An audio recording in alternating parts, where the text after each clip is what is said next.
Звука нету никакого. Только мы заходим в доту.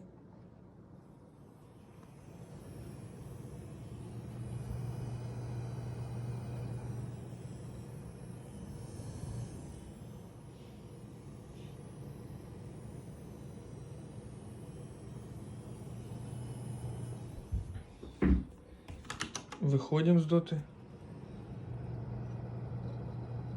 Нету никакого. Вот, зашел в Call of Duty Warzone. Так же самый звук.